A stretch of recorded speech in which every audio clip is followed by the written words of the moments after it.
O verão incandescente de 1962 no Chile, onde a seleção checoslovaca escreveu uma das epopeias mais trágicas e heróicas da história do futebol mundial. Foi uma jornada incrível de uma geração de ouro que ascendeu da condição de azarão à final contra o poderoso Brasil. 64 anos se passaram, e o tempo deixou marcas diferentes em suas vidas. Houve triunfos, momentos de reflexão e até mesmo dolorosas derrotas. Vamos revisitar as páginas do álbum de vida daqueles cavaleiros do campo daquela época. Andrzej Kwasniak personificava a imagem de arquiteto silencioso, porém poderoso, no meio-campo. Aos 26 anos, no auge da carreira de um jogador de futebol, atuou em todas as 6 partidas, sem perder um único minuto. Embora seu nome não tenha aparecido no placar com gols, a influência de Kwasniak foi imensurável. Ele ditava o ritmo, atuava como um centro de distribuição de bola com sua excelente habilidade aérea, graças à sua altura ideal e inteligência na ocupação de espaços. A imagem de um meio-campista alto e calmo, conduzindo a bola em meio a uma multidão de adversários, tornou-se um símbolo da solidez da equipe naquele ano. Após conquistar a medalha de prata no Chile, Kwasniak retornou e construiu um verdadeiro império no Sparta Praga. Tornou-se um ícone imortal, o jogador do século no coração dos torcedores da capital. Sua carreira foi marcada pela dedicação, sendo não apenas um jogador, mas também um verdadeiro líder espiritual. Mais tarde, embarcou em uma aventura jogando na Bélgica, antes de se aposentar e retornar ao cargo de treinador. Fora de campo, Kwasniak era um homem espirituoso e compassivo, sempre disposto a ajudar jovens talentos. Levava uma vida simples, dedicando-se à família e a assistir a jogos de futebol amador de ex-jogadores estrelas. Uma estranha coerência era evidente nele. Em campo, um pilar, Fordale, uma fonte de apoio espiritual. Contudo, em 2 de junho de 2007, aos 71 anos, o coração do gigante brincalhão parou de bater após uma longa batalha contra o câncer de pulmão. Sua morte deixou um enorme vazio no estádio Letná, onde ele ainda é lembrado como uma lenda eterna.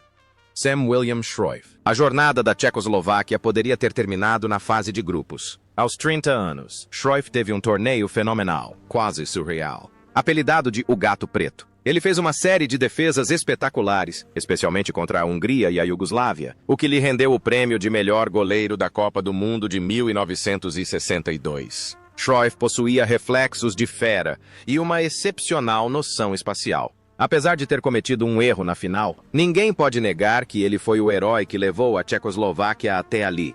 Após o torneio, Cruyff voltou a jogar pelo Slovan Bratislava e, mais tarde, pelo Lokomotiva Košice. Sua vida após a aposentadoria foi bastante tranquila. Trabalhou em uma loja de artigos esportivos e treinou jovens goleiros. Cruyff era um homem de poucas palavras, que frequentemente refletia sobre os altos e baixos da vida. Carregou a tristeza de seu erro na final por muitos anos, mas finalmente encontrou paz com sua família. Um goleiro cheio de altos e baixos em campo, mas um homem gentil e simples fora dele. No entanto, em 1º de setembro de 2007, o Gato Preto faleceu em Bratislava aos 76 anos. Morreu serenamente, assim como viveu seus últimos anos, deixando para trás a imagem de um goleiro corajoso que um dia encantou o mundo.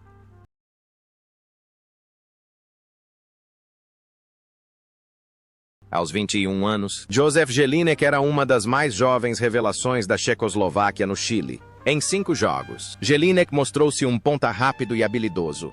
Ele se entrosava perfeitamente com Mazopost para criar perigosas oportunidades de ataque. Com sua energia e entusiasmo juvenil, Jelinek nunca se esquivou do contato físico e cruzava com muita precisão. Em campo, ele era um furacão na ponta esquerda, um artista das arrancadas relâmpago. A carreira de Jelinek esteve ligada ao Dukla Praga antes de jogar na Holanda pelo Go Ahead Eagles. Após se aposentar, dedicou-se principalmente a treinar equipes juvenis e a trabalhar em organizações comunitárias de futebol. Jelinek é um homem de espírito livre, alegre e otimista, que sabe equilibrar a glória do passado com a felicidade do presente. Fora de campo, é um avô carinhoso que sempre conta aos netos sobre seus gloriosos dias de verão no Chile com orgulho inegável. Felizmente, aos 84 anos, Józef Jelinek ainda está vivo e bem em Praga. Ele é uma das poucas testemunhas vivas daquela partida final, ainda comparecendo frequentemente a eventos comemorativos e servindo de inspiração para jovens jogadores por sua paixão e perseverança. Adolf Scherer, aos 24 anos, era a maior ameaça ofensiva da Tchecoslováquia na Copa do Mundo de 1962, com 3 gols cruciais, especialmente os 2 impressionantes contra a Iugoslávia na semifinal. Ele abriu caminho para a classificação de sua equipe para a final. Scherer possuía um instinto matador, com chutes potentes de longa distância e um posicionamento incrivelmente inteligente. Em campo, ele era como um leopardo à caça, sempre à espera da oportunidade de finalizar o adversário. A atuação explosiva de Scherer naquele ano foi uma das maiores surpresas do torneio. Após a glória no Chile, a vida de Scherer tomou um rumo turbulento. Ele decidiu emigrar para a França em 1973 em busca de novos horizontes, uma decisão que o tornou um estrangeiro em sua própria terra natal por décadas devido à situação política. Na França, jogou pelo Nîmes Olympique e construiu uma nova vida do zero. Scherer era um homem determinado e decidido, que não temia desafios. Sua vida no exílio foi uma série de esforços incansáveis para se afirmar em uma terra estrangeira. Viveu uma vida tranquila no sul da França, retornando ocasionalmente à sua terra natal após o fim da Cortina de Ferro. Quando tudo indicava que o herói daquele ano desfrutaria de uma velhice tranquila, Adolf Scherer faleceu na França em 22 de julho de 2023, aos 85 anos. Ele foi o último membro da equipe titular da final de 1962 a deixar este mundo, encerrando um capítulo glorioso na história do futebol tchecoslovaco.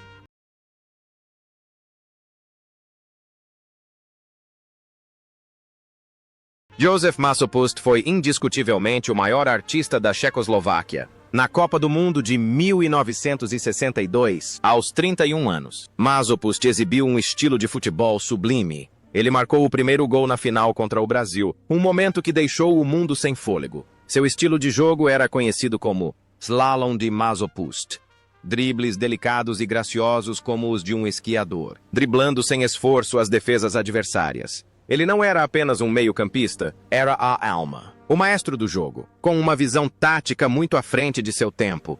Após a gloriosa temporada de 1962, Masopust recebeu a Bola de Ouro Europeia, tornando-se o primeiro jogador do bloco oriental a alcançar tal feito.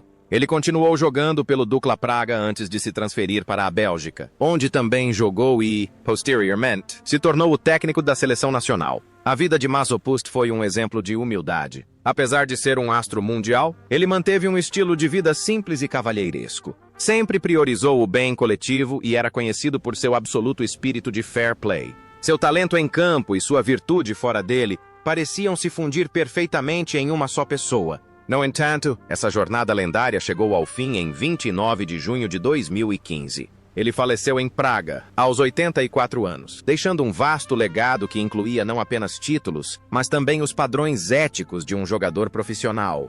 Até hoje, sua estátua em frente ao Estádio Dukla permanece um local onde os torcedores de futebol vêm prestar homenagem a um cavaleiro do campo. Josef Adamek chegou ao Chile em 1962, aos 20 anos, tornando-se o jogador mais jovem da equipe. Embora tenha disputado apenas 3 partidas e não tivesse marcado nenhum gol, sua energia e habilidade técnica individual demonstravam o potencial para se tornar uma grande estrela. Adamek possuía um pé esquerdo mágico e um estilo de jogo espontâneo. Jogava com toda a confiança da juventude, sem temer adversários de nível mundial. Após a Copa do Mundo de 1962, Adamek se tornou um dos maiores atacantes da história da Tchecoslováquia. Marcou 170 gols no campeonato nacional e é particularmente famoso pelo hat-trick contra o Brasil em 1968. Depois de se aposentar dos gramados, tornou-se treinador, com uma personalidade forte, direta e um tanto temperamental à beira do campo. No entanto, por trás dessa aparência austera, havia um coração bondoso e um amor ardente pelo futebol em sua Eslováquia natal. Dedicou toda a sua vida ao Spartak Trnava. Sua vida foi uma sinfonia repleta de momentos brilhantes. Mas na véspera de Natal, 24 de dezembro de 2018, Josef Adamek faleceu aos 76 anos em Trnava. Sua morte durante um feriado em família foi uma despedida comovente para os fãs de futebol do leste europeu, deixando para trás a imagem de um atacante talentoso, cujos chutes de longa distância eletrizavam as arquibancadas.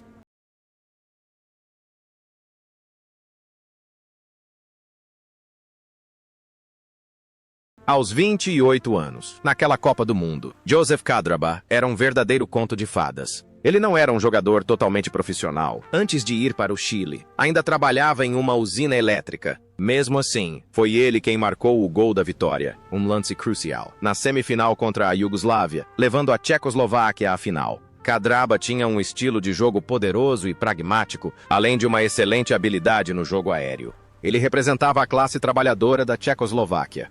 Resiliente, esforçado e sempre brilhando quando tinha a oportunidade.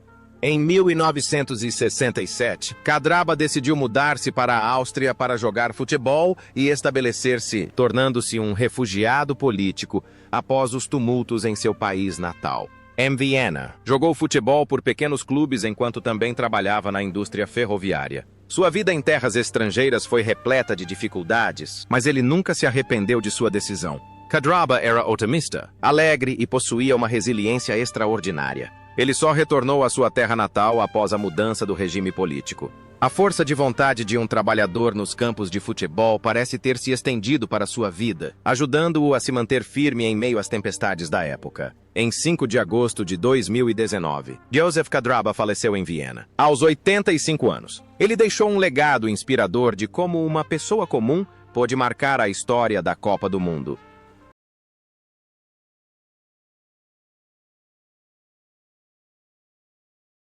Jan Lala, de 23 anos, foi uma peça fundamental na defesa da Tchecoslováquia. Ele foi titular nos 5 primeiros jogos e só perdeu a final por lesão, uma das maiores perdas da equipe contra o Brasil. Lala é um zagueiro moderno, não apenas eficiente na defesa, mas também muito ativo no apoio ao ataque. Seu estilo de jogo se baseia em resistência, muita disciplina e excelente percepção de jogo. Em campo, ele é um defensor discreto, porém extremamente confiável.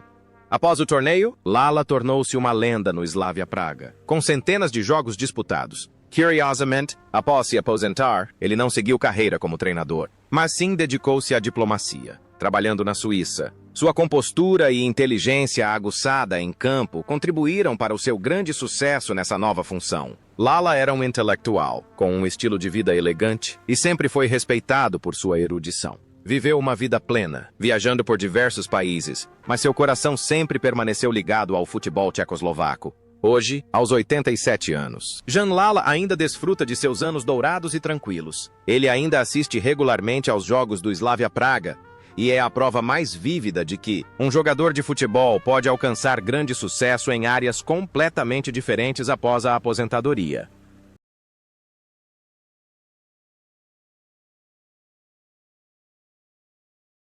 Aos 26 anos, no Chile, em 1962, Jan Popluhar era o melhor zagueiro central que o futebol tchecoslovaco e, posteriormente, eslovaco já havia produzido. Com sua estatura impressionante e julgamento magistral, ele era um terror para qualquer atacante. Mas o que tornou Popluhar imortal não foi apenas seu talento, mas seu caráter. Na partida contra o Brasil, quando Pelé se lesionou e teve que permanecer em campo por não poder ser substituído, Popluhar pediu aos seus companheiros que não fizessem faltas duras no rei do futebol. Essa ação se tornou um dos momentos mais belos da história da Copa do Mundo, um símbolo do nobre fair play. Popluhar foi posteriormente eleito o jogador do século da Eslováquia. Teve uma carreira brilhante no Slovan Bratislava e, mais tarde, no Lyon, em França. Fora de campo, era um homem gentil e intelectual que sempre defendeu os valores morais tradicionais. Viveu uma vida exemplar, respeitado por todos os seus adversários. A sua carreira e a sua vida foram um exemplo de integridade. Dedicou grande parte do seu tempo a atividades de caridade e ao desenvolvimento do futebol juvenil na sua terra natal. Mas nem mesmo essa torre resistiu às leis do tempo. A 6 de março de 2011, Jan Popluhar faleceu em Bratislava, aos 75 anos. A sua morte foi uma grande perda, mas o espírito nobre que deixou em campo em 1962 será para sempre um farol a iluminar os valores humanos no futebol.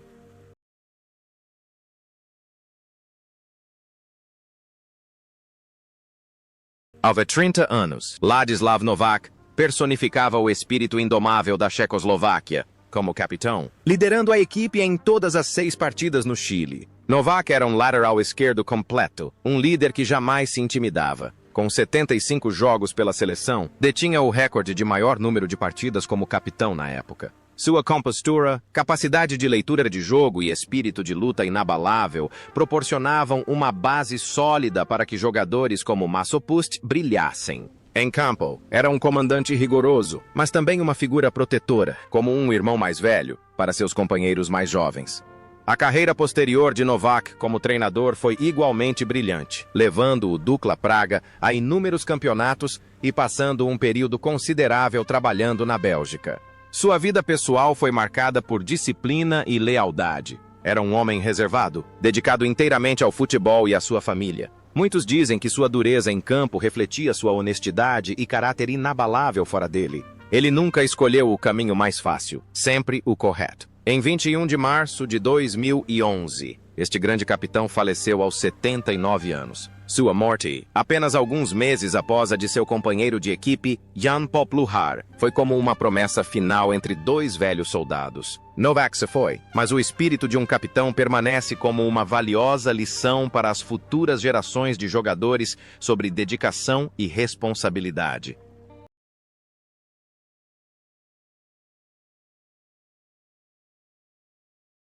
Svatopluk Pluskal era a lua silenciosa que iluminava os cantos mais escuros do meio-campo checoslovaco. Aos 31 anos, Pluskal era um incansável líbero. Em 6 partidas na Copa do Mundo de 1962, ele desempenhou as tarefas mais árduas: desarmar, interceptar e recuperar a bola para que seus companheiros pudessem brilhar. Seu estilo de jogo era simples, porém friamente eficaz. Ele não precisava de dribles elaborados. Um único desarme preciso era suficiente para interromper o ataque adversário. O sacrifício de Pluskal foi fundamental para o bom funcionamento do sistema tático checoslovaco.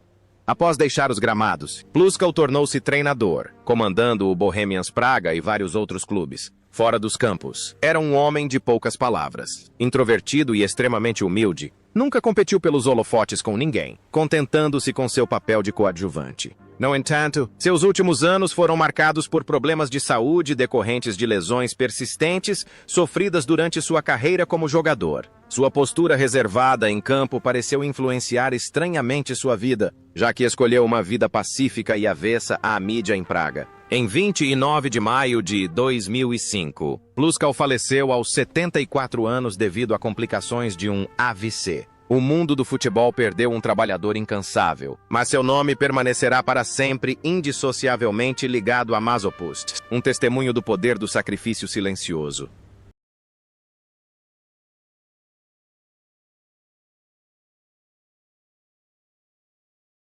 Tomáš Pospíšal, de 25 anos, disputou 3 partidas pelo Chile, incluindo a histórica final. Ele é um atacante versátil, inteligente e extremamente astuto taticamente. Embora não tenha marcado gols, sua movimentação sem a bola e suas assistências contribuíram muito para o desempenho geral da equipe. Pospíšal joga mais com a cabeça do que com os músculos, sempre encontrando as menores brechas na defesa adversária.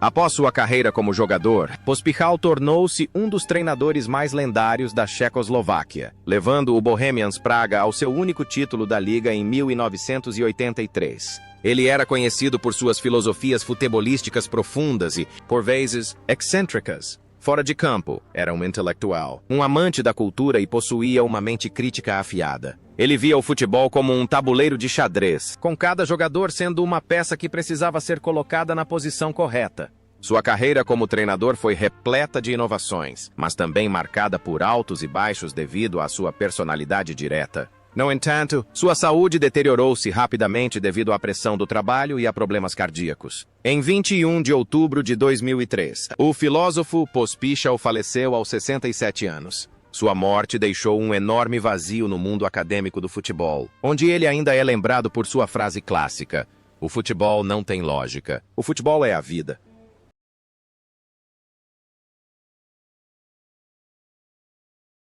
Aos 22 anos, Josef Štibrani marcou o único gol contra a Espanha na partida de estreia, ajudando a Tchecoslováquia a protagonizar a primeira grande surpresa do torneio. Foi um gol memorável, uma finalização precisa que venceu a estrelada defesa espanhola. Stibrani é um pontas com excelente velocidade e capacidade de penetração. O entusiasmo e a confiança da juventude o ajudaram a brilhar intensamente nas 3 partidas que disputou no Chile.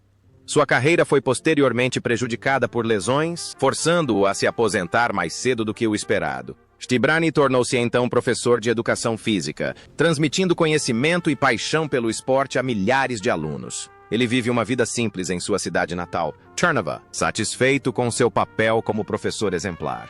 Fora de campo, ele é alegre, gentil e muito humilde ao falar sobre seu gol histórico. Ele o considera o resultado de um esforço coletivo e não de uma conquista individual. Essa humildade é o aspecto mais belo de seu caráter. É gratificante que hoje, aos 85 anos, Joseph Stibrani ainda esteja saudável. Ele participa frequentemente de encontros com fãs e é uma testemunha viva de uma era de ouro do futebol do leste europeu. Um professor que ainda mantém a chama da paixão acesa em seus olhos já cansados. Václav Maszek, então com 21 anos, gravou seu nome na história do futebol mundial, com um gol marcado logo aos 16 segundos de jogo contra o México. Foi um recorde da Copa do Mundo que permaneceu por 40 anos, até ser quebrado por Hakan Şükür. Maszek era um atacante talentoso, com habilidades de finalização incrivelmente versáteis e uma aceleração impressionante. Embora tenha jogado apenas uma partida no Chile, aqueles 16 segundos foram suficientes para transformá-lo em uma lenda. Após sua carreira como jogador, Maszek não seguiu a carreira de treinador, mas tornou-se engenheiro mecânico após se formar na universidade. Era um homem culto, com uma mente lógica e um estilo de vida extremamente disciplinado. Sua carreira na engenharia foi tão bem-sucedida quanto sua carreira em campo, tendo ocupado diversos cargos de gestão em grandes fábricas. Maszek é um exemplo da imagem exemplar de jogador intelectual na Tchecoslováquia daquela época. Ele viveu uma vida tranquila com sua família em Praga, longe da agitação do mundo do futebol. Agora, aos 84 anos, Václav Maszek permanece lúcido e saudável. Ele ainda é o orgulho do Sparta Praga e sempre aparece com um sorriso gentil em eventos comemorativos, lembrando-nos que às vezes bastam 16 segundos para se tornar imortal, mas uma vida inteira para manter o caráter.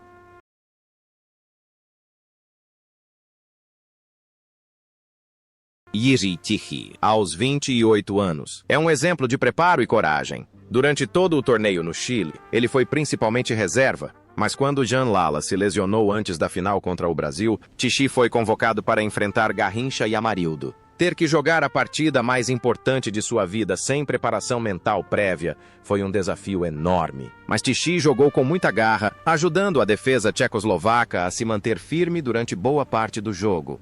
Sua carreira esteve intimamente ligada ao Sparta Praga, onde conquistou inúmeros títulos nacionais. Após se aposentar, Tichy levou uma vida relativamente tranquila, trabalhando para clubes locais e desfrutando dos prazeres simples da terceira idade. Tichy era conhecido por sua natureza emotiva, sinceridade e forte senso de camaradagem. Nunca reclamou de ser reserva, sempre se considerando parte de uma equipe unida. Sua carreira pode não ter sido tão brilhante quanto a de Masopust, mas sua dedicação era inegável. No entanto, a jornada do grande reserva chegou ao fim em 20 de agosto de 2016. Ele faleceu aos 82 anos, deixando para trás a memória de um zagueiro tenaz que se entregava por 90 minutos em Santiago. Um herói silencioso que cumpriu sua missão da maneira mais completa.